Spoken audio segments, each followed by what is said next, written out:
it's going back to him right now. We'll do a real quick bike check video on it, just to do all overall.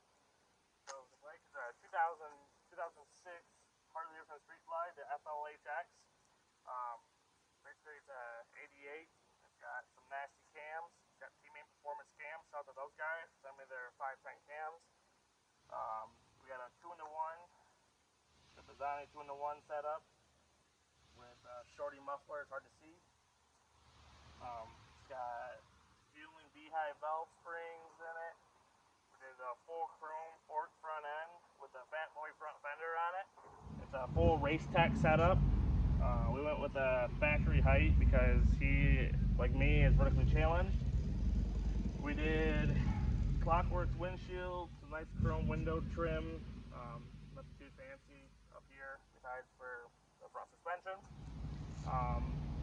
Moving on to the back, it's got the direct between daddy long leg seat and got your guys' way.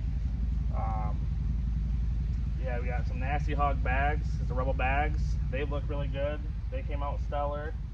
We got a chopped rear fender. I did that myself. Built right in the shop. Full LED, custom dynamics.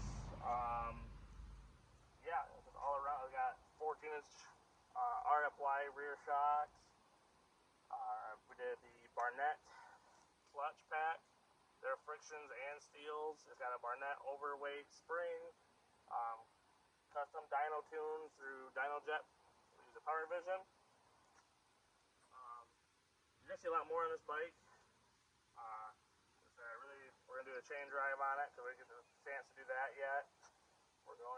Yeah, there's gonna be a lot more coming out on this. We're gonna do some wheels. Yeah, we're gonna do a T-bar setup.